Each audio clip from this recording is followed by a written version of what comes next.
I am Ryan. This is F1 Verdict. What a week it has been. There is a safety crisis that forced the FIA into an emergency meeting. A 4-time world champion threatening to walk away from the sport, and a team that dominated for years now talking about scrapping their car after 3 races. Let's get into it. If you watched the Japanese Grand Prix, you already know something went badly wrong.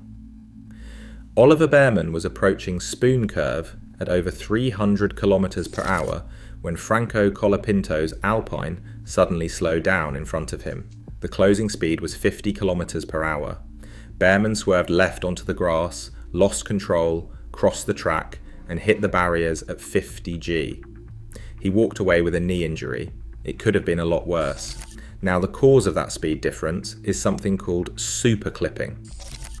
Under the 2026 regulations, when the battery runs out of electrical energy before the next braking zone, the car loses power and slows down dramatically. Colapinto's car hit that limit mid-corner. It effectively dropped anchor on the racing line. Bearman had nowhere to go. Bearman himself said afterwards, it was a massive overspeed, 50 km per hour, which is a real part of these new regulations that I guess we have to get used to. That quote tells you everything. A driver who just hit the wall at 50 G is calling it a feature of the regulations, not a freak accident. His own team principal, Ayao Komatsu, went further. He said Formula One cannot ignore the risks that come with the 2026 power units. Oscar Piastri raised concerns about safety factors beyond just the closing speeds. Multiple drivers are now on record saying this is a serious problem. And they are right. I went through the data on this. The speed differences between cars under super clipping can reach 60 to 70 km per hour on some straights. That is not a small gap. That is the kind of closing speed that can kill someone. And drivers have been warning about this since pre-season testing. This did not come out of nowhere. The FIA responded by calling an emergency meeting in London on April the 9th. They brought together representatives from all 10 teams and the power unit manufacturers. The official statement said there was constructive dialogue on difficult topics, which in FIA language means nobody threw a chair. But they did not agree on much either. They confirmed a commitment to making tweaks in the area of energy management. No decisions were made. The timeline is now as follows. There is a sporting regulations meeting on April the 15th and a technical session on April the 16th. And then the big one, a high-level meeting with all stakeholders on April the 20th where they need to reach consensus on changes. Whatever they agree on has to pass the World Motorsport Council before the Miami Grand Prix in May. The solution being discussed is raising the fuel flow rate, which would reduce the severity of superclipping by giving the engine more power when the battery is empty. Sounds sensible? The problem is that Mercedes and Ferrari are expected to block any major changes. They have built their entire 2026 power units around the current energy split, and they are winning with it. Mercedes lead the Constructors' Championship. Ferrari are second. They have no reason to change the rules that are working in their favour, even if those rules are putting drivers at risk. And if that was not enough, Formula One got caught hiding replies on their own social media posts. Fans noticed that comments criticising the 2026 regulations were being filtered or suppressed on official channels. Not a great look when your sport is in the middle of a safety debate. I think the FIA knew this was coming. The warnings were there from testing. They chose to wait and see.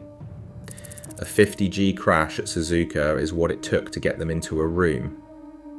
That is too slow. If this is the kind of F1 coverage you want, not the clickbait but the actual story, subscribe to F1 Verdict. I do this every week.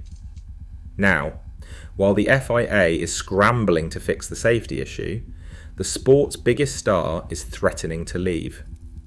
Max Verstappen has been open about his frustration with the 2026 regulations. He has called them anti-driving. He described the new formula as Formula E on steroids. He even compared it to playing Mario Kart. After the Japanese Grand Prix, he went further. When the BBC asked him directly whether he was going to walk away at the end of the season, Verstappen said, and I quote, "That is what I am saying. I am thinking about everything inside this paddock." He also admitted that the way he is telling himself to give 100% is not very healthy at the moment because he is not enjoying what he is doing. This is not posturing.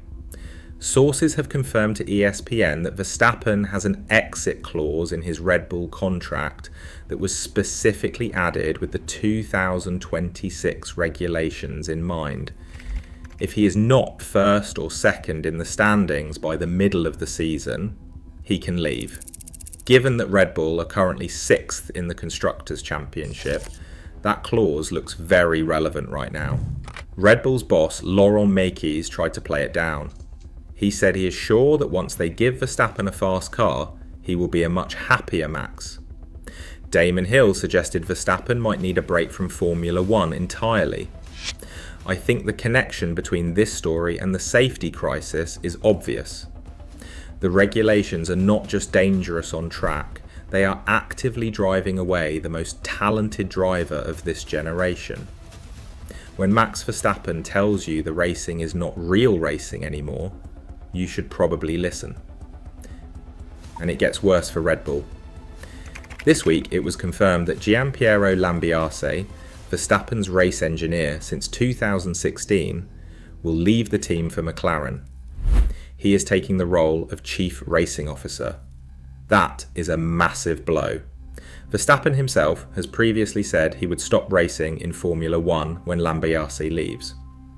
Now that departure is confirmed, Lambiase is just the latest in a long line of exits. Adrian Newey is gone. Christian Horner is gone.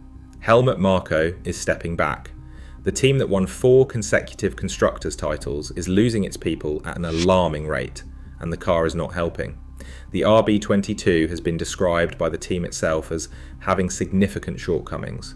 Verstappen called the Chinese Grand Prix a disaster. He said every lap is survival. Red Bull have 16 points after 3 races. They are 6th in the Constructors' Championship, behind Haas and behind Alpine. For context, Mercedes lead with 135 points. Ferrari have 90. McLaren have 56. Red Bull have 16. I checked the reports coming out of Milton Keynes this week. There are now discussions about scrapping the RB22 entirely and building a completely new car after 3 races. The problem is not the Ford engine. The power unit is competitive. It is the chassis. The car is terrible in high-speed corners, which is exactly where the 2026 regulations demand the most from the aerodynamics. And because of the budget cap, Red Bull cannot throw money at a fix without sacrificing their 2027 development. Meanwhile, Kimi Antonelli at Mercedes has become the youngest championship leader in F1 history at 19 years old, 2 wins from 3 races. The contrast with what is happening at Red Bull could not be sharper. Mercedes got the new regulations right. Red Bull got them catastrophically wrong. I think this is the fall of a dynasty. Red Bull went from the most dominant team in F1 history to fighting Haas in the space of 1 regulation change. They are losing their best people, their driver wants out, and their car might need to be thrown in the bin. That is not a slump. That is a crisis. So here is the verdict on this week. Everything connects back to one thing: the 2026 regulations. They created a safety problem that nearly killed a driver at Suzuka. They created a formula that the best driver in the world says is not worth racing in. They caught a team that bet everything on the old rules completely off guard. And now the FIA has until April 20th to decide whether they are going to fix this or push forward and hope for the best. I know which way I think they should go. Whether Mercedes and Ferrari let them is another question entirely. If you want to stay ahead of this story, subscribe to F1 Verdict. Thanks for watching. Please come join me in the next video. It's on screen now.